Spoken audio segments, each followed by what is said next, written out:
My personal belief, and that's also the belief of our company, is that patient centricity starts with patient insights. And I have to explain you a little bit what that means, because that's a very simple statement. And I have to make a sidekick again, because I make a lot of side steps, because I like to increase the understanding. Here's how we learn. We learn at 3 different levels. Your children, you, all of us, we learn at 3 different levels.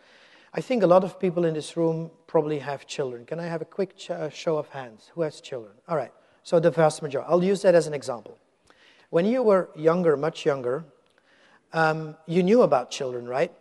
You had read about them. You had seen them on television. They existed, right? And you could even read a book once you were about sure that you wanted them. And you could find out a lot of data about these funny creatures. And so you were learning at what is called the intellectual level. And that's fine. That's fine. But the next level is when you start seeing your friends getting children. It gets more real. You see the dark rows on their eyes. You see their social life being destroyed.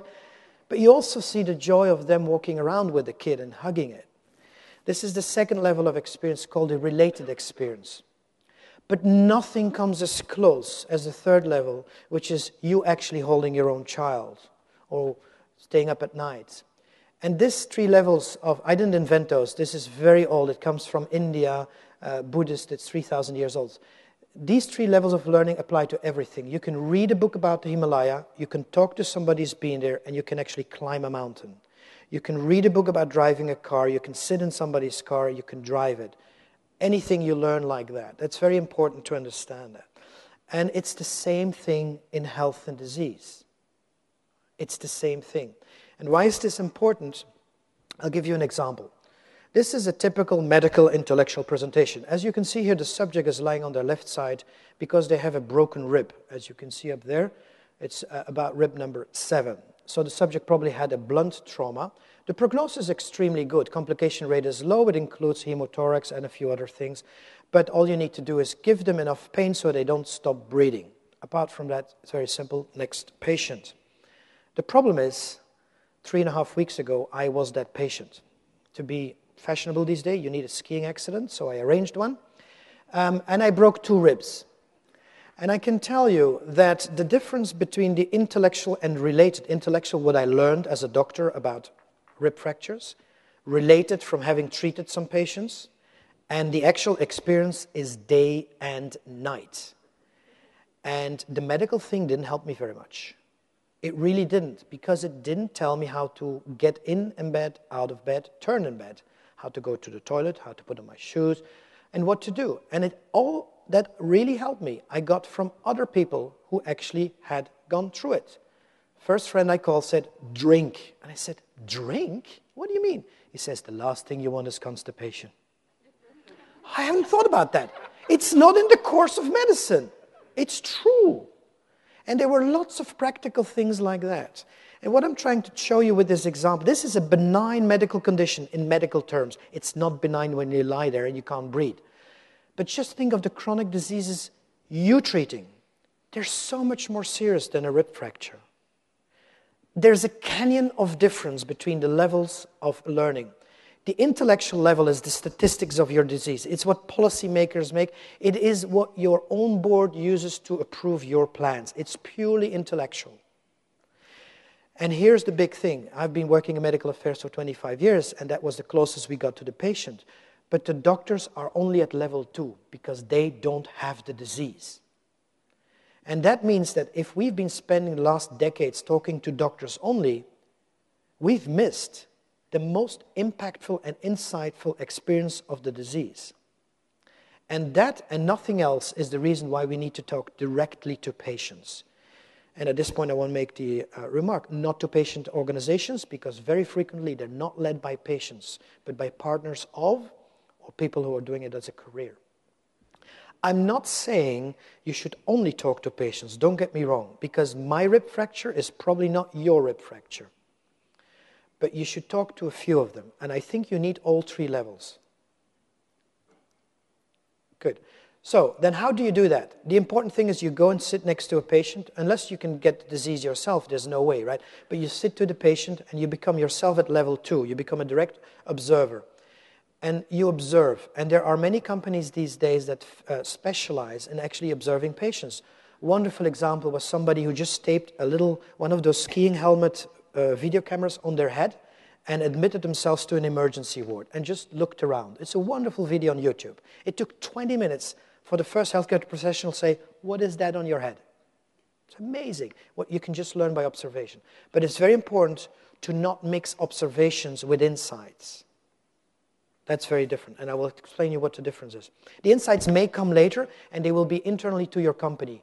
I think sooner, with digital media, we will all have the same observations because we'll all be able to tap into global databases that tell us about data and statistics.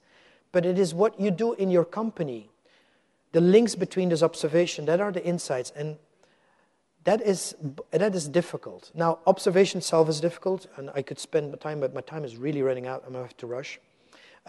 Insights about connecting, and the big difference is this. Observations is looking at the what. What is a patient doing? How is he opening the box? How is he swallowing my patient?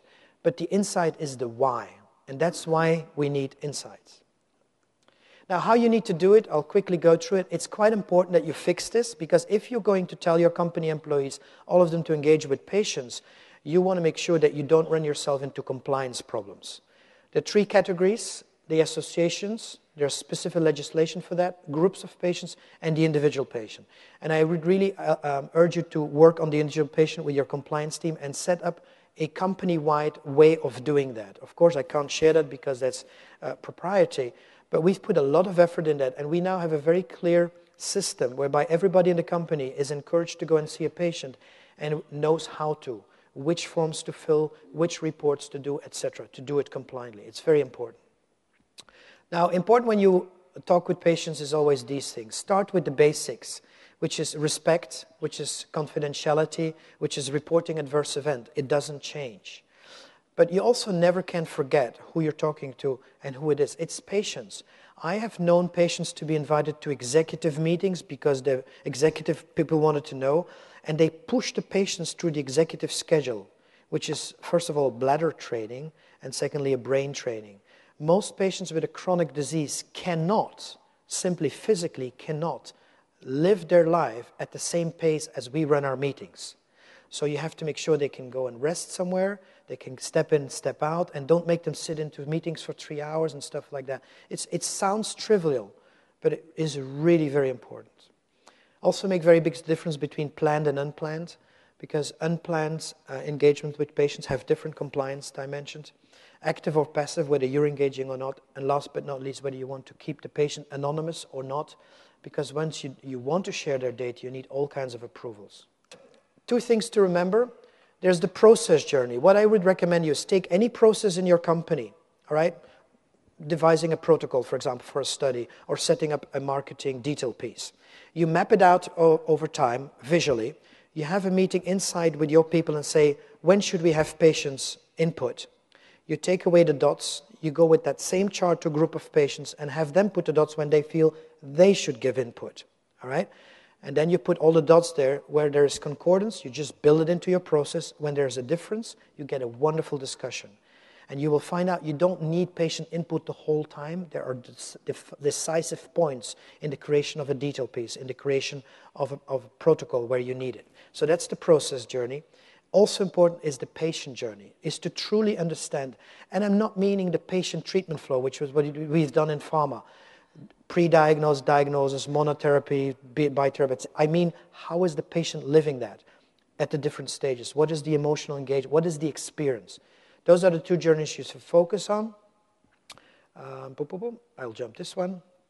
And then who should do it? Frankly, it's like the Cleveland Clinic. It's every employee. Also make sure that your vendors, if you work with vendors to work for you to develop your studies or your promotional material, make sure they get your philosophy and they abide by it.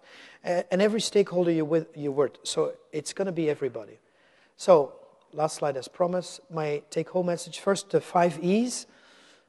5 E's, remember, for the engagement and so. The golden rule. And that train's left the station, so you're either on it or not. And if not, you're going to have to get on one of these little things that move you forward along the track. There's a process. Don't panic about it. It's all about patient insights in the first place. And then turning those into solutions is where you add your IP, your intellectual property, the better you are at that, starting from the same observations, the difference it will. Everybody had the same problems. It's only Jobs who gave us the iPad, right? Everybody had the same problems with their horses. It's only Ford who invented the car. And then nobody's exempted from this. With this, thank you and sorry for running over. No,